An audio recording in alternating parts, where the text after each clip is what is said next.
ایک بہت ہی خوبصورت فیری لینڈ تھا۔ یہ فیری لینڈ عام فیری لینڈ جیسا نہیں تھا، بلکہ دنیا کا سب سے مشہور فیری لینڈ تھا۔ اس کی وجہ صرف ایک ہی تھی: اس فیری لینڈ میں دو خاص پریاں رہتی تھیں۔ ان میں سے ایک پری کا نام زمرد فیری اور دوسری پری کا نام نیلم فیری تھا۔ زمرد فیری کا لباس زمرد کے سبز ہیروں سے بنا ہوا تھا۔ زمرد فیری اپنے لباس کی وجہ سے بہت مشہور تھی۔ وہ بہت نرم دل، انصاف پسند اور مددگار تھی۔ وہ جب بھی کسی فیری، کسی جانور یا کسی انسان کو مشکل میں دیکھتی، وہ اس کی مدد کرتی۔ جب وہ کسی کی مدد کرتی تو اس کے لباس پر ایک سبز ہیرا چمک اٹھتا تھا۔ اسی لیے اس کا لباس دن بدن زیادہ خوبصورت ہوتا گیا۔ زمرد فیری ہمیشہ سے ایک ہی بات کہا کرتی تھی۔ وہ یہ کہتی تھی کہ اصل طاقت دوسروں کی مدد میں ہوتی ہے۔ ایک دوسری فیری نیلم فیری تھی۔ نیلم فیری کا لباس نیلم کے نیلے ہیروں سے بنا ہوا تھا۔ وہ بہت عقل مند، بہادر اور صبر والی تھی۔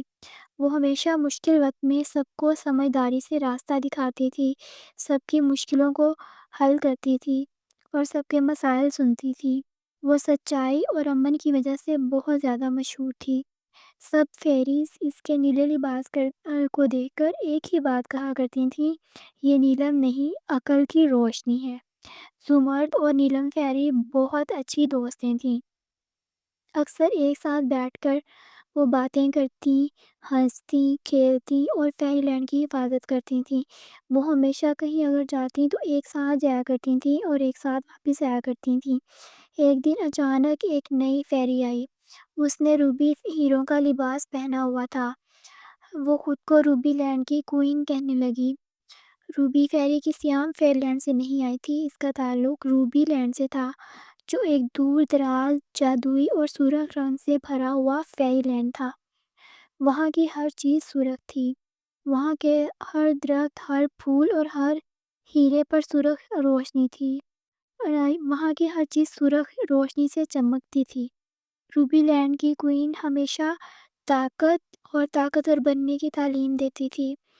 روبی فیری نے اپنے لینڈ سے ایک ہی بات سیکھی تھی کہ جو سب سے زیادہ طاقتور ہوگا، سب سے زیادہ عزت والا وہی ہوگا۔ حالانکہ یہ تو ایک غلط بات ہے۔ اس کا مقصد صرف دوستی یا مدد نہیں تھا، بلکہ وہ وہاں کے قدیم اور نایاب ہیرے کو پا کر خود کو سب سے طاقتور بنانا چاہتی تھی۔ روبی لینڈ کی روشنی اور جادو اس کے سرخ لباس میں جھلکتی تھی، لیکن اس کے دل میں لالچ اور مکاری چھپی ہوئی تھی۔ نیلم اور زمرد فیری کے لیے یہ بات واضح تھی کہ روبی فیری کی آمد صرف اور صرف چیلنج اور خطرہ لے کر آئی ہے۔ روبی فیری نیلم اور زمرد فیری کے پاس آئی اور بولی: میں تم دونوں کی مدد کرنے آئی ہوں۔ نیلم فیری نے غور سے اسے دیکھا۔ زمرد فیری نے نرمی سے پوچھا: ہم تمہاری کیا مدد کر سکتے ہیں؟ روبی فیری نے کہا: ایک قدیم اور نایاب ہیرا ہے، جو اسے پا لے اس کی طاقت کبھی ختم نہیں ہوگی، مگر وہ ہیرا صرف ایک ہی ہے۔ یہ سن کر دونوں دوست ایک دوسرے کو دیکھنے لگیں۔ نیلم فیری نے کہا: طاقت بانٹی جا سکتی ہے، چھینی نہیں جا سکتی۔ مگر روبی فیری نے انہیں کسی نہ کسی طرح آمادہ کر لیا۔ اگلی صبح وہ دونوں سفر پر روانہ ہو گئیں۔ جب وہ راستے میں جا رہی تھیں تو انہیں ایک جنگل کو کراس کرنا تھا۔ ایک بہت بڑا اور تاریک جنگل تھا۔ جیسے ہی وہ جنگل آیا، دونوں نے اپنی کینڈلز جلا لیں اور کینڈلز کی مدد سے سارا راستہ پار کر لیا۔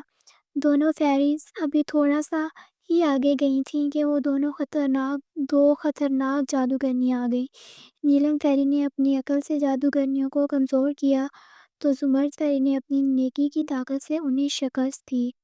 دونوں ایک دوسرے کا ساتھ دے کر آگے بڑھتی رہیں۔ آخر کار انہیں وہ نایاب ہیرا نظر آ گیا جس کی انہیں تلاش تھی، لیکن وہ ان سے تھوڑا فاصلے پر تھا۔ روبی فیری چھپ کر مسکرا رہی تھی۔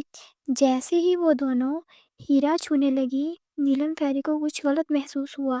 وہ چلائی: رکو، یہ ہیرا طاقت چھیننے والا ہے۔ اسی لمحے زمرد فیری نے اپنی ساری نیکی کی طاقت جمع کی اور نیلم فیری نے عقل کی روشنی ڈالی۔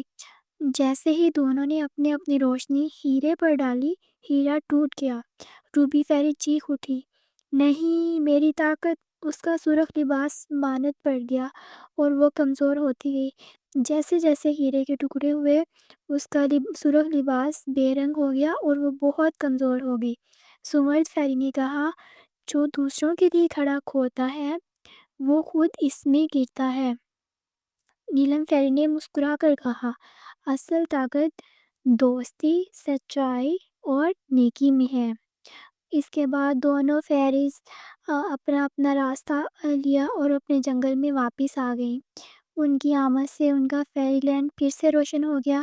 سب فیریز ان کو دیکھ کر بہت زیادہ خوش ہوئیں اور زمرد فیری اور نیلم فیری کی دوستی ہمیشہ ہمیشہ کے لیے ایک بہت اچھی مثال بنی۔